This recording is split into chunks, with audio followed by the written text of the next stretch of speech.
नारायण नारायण। आज हम लोग वाणी पे चर्चा करेंगे कि हमारी वाणी कैसी होनी चाहिए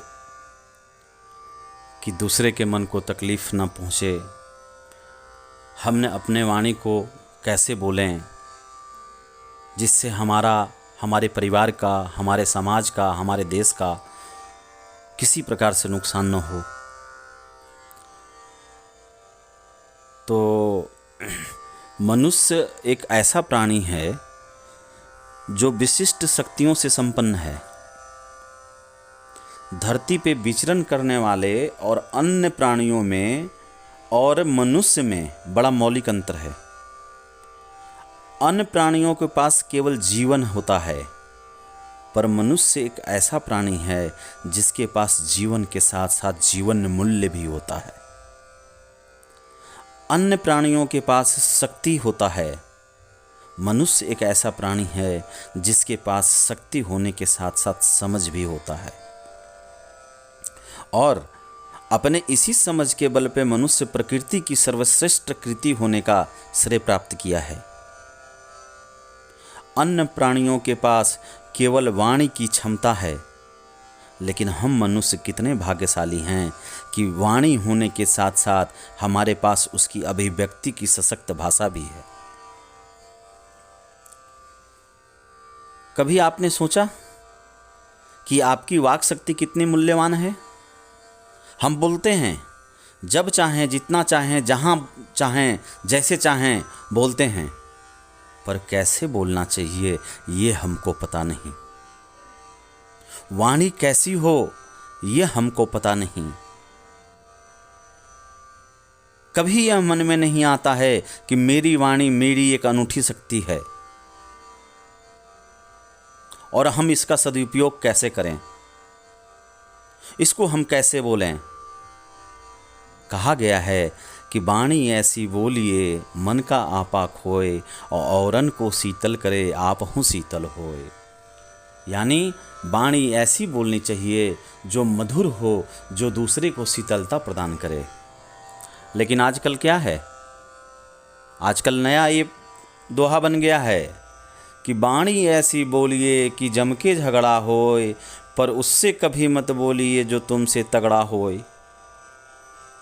आजकल अधिकतर लोग ऐसी ही वाणी बोलते हैं जिससे झगड़ा उत्पन्न हो जाता है। लेकिन त्रिलोकी धाम का एक चेतावनी है कि उससे कभी ना बोलिए जो तुमसे तगड़ा होए, नहीं तो कुटम कुटाई। देखिए, एक वाणी ही ऐसी थी जो द्रौपदी ने कह दिया था कि अंधे का पुत्र अंधा, और फिर महाभारत हो गया। महाभारत हो गया। लेकिन सोचने की बात यह है कि महाभारत तो 18 दिनों में पूरा हो गया था ना। लेकिन हमारे आपके घर में किस कारण से महाभारत होता है? किस कारण से? रोज होता है कि नहीं? सुबह से महाभारत की शुरुआत हो जाती है। किसके वजह से? किसके वजह से सुबह से ही महाभारत शुरुआत हो जाती है? तो इसका मूल कारण वाणी है कि नहीं? निवेदन है आप सभी से, वाणी को वाणी ही रहने दीजिए, वाणी को बाण न बनाइए। क्योंकि वाणी जब बाण बनेगा तब महाभारत निश्चित है। वाणी को जब आप बाण बना देंगे तो महाभारत निश्चित है, महाभारत निश्चित है। इसीलिए ऐसी वाणी नहीं बोलनी चाहिए जिससे समझने वाले को क्रोध आ जाए, जिसको सामने वाले को लगे कि ये हमारे ऊपर कटाक्ष कर रहा है, जो सामने वाले के लिए व्यंग हो, जो सामने वाले के लिए ताना हो। क्योंकि अगर सामने वाले को यह बातें चुभ गई तो आपका जीवन नरक कर देगा। अच्छा देखिए, व्यंग भी दो प्रकार के होते हैं। एक व्यंग गुदगुदाने के लिए की जाता है और एक व्यंग चिढ़ाने के लिए किया जाता है। गुदगुदाने वाला व्यंग तो विनोद कहलाता है, लेकिन चिढ़ाने वाला व्यंग विनाशक बन जाता है।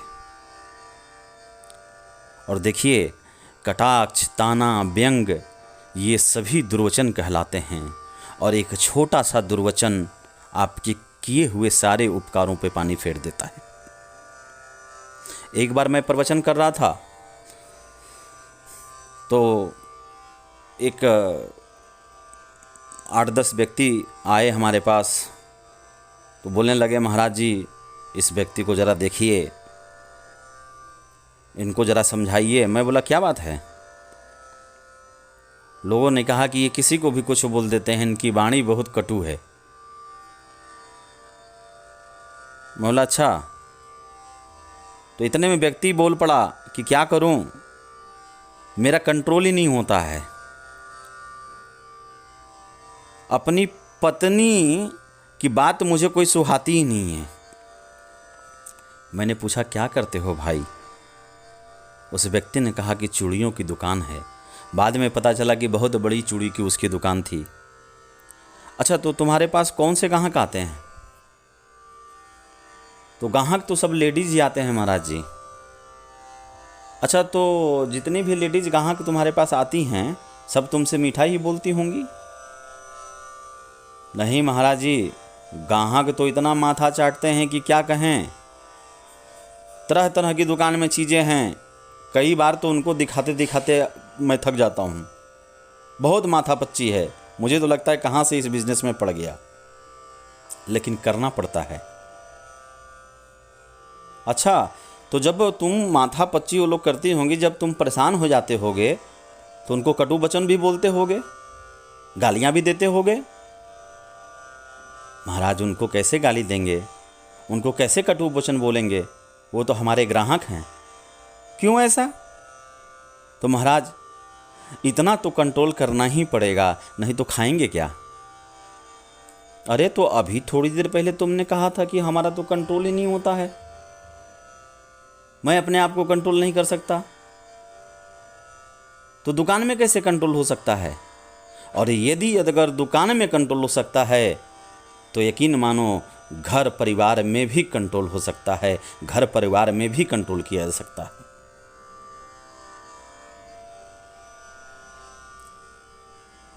ये अलग बात है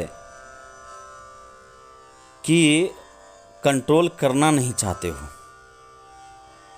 देखो, कंट्रोल नहीं किया जा सकता है यह बात बेईमानी है, कंट्रोल करना नहीं चाहते यह बात सच्ची है। हम अपनी वाणी को कंट्रोल कर ही नहीं सकते हैं, ये तो बेईमानी है। हम करना ही नहीं चाहते, दरअसल ये बात सच्ची है।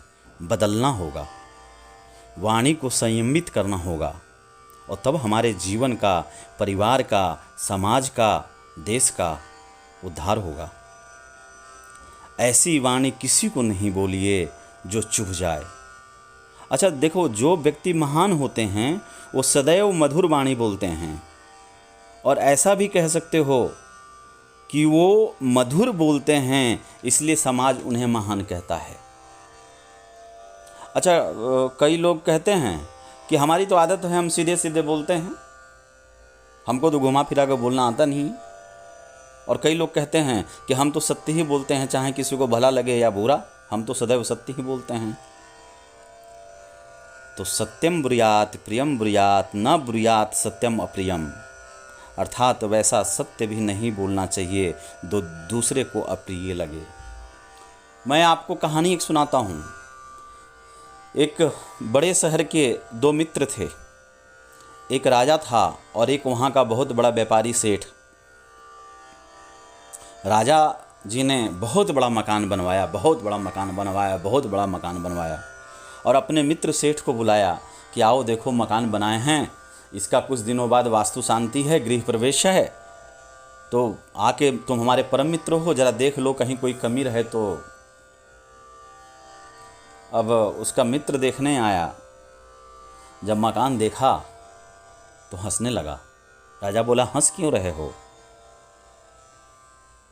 वो सेठ जी बोले, जो राजा के मित्र थे, कहे कि नहीं नहीं, मकान तो बहुत सुंदर बनाए हो, कहीं कोई ये नहीं है, मकान बहुत सुंदर बना है, लेकिन दरवाज़ा बहुत छोटा है।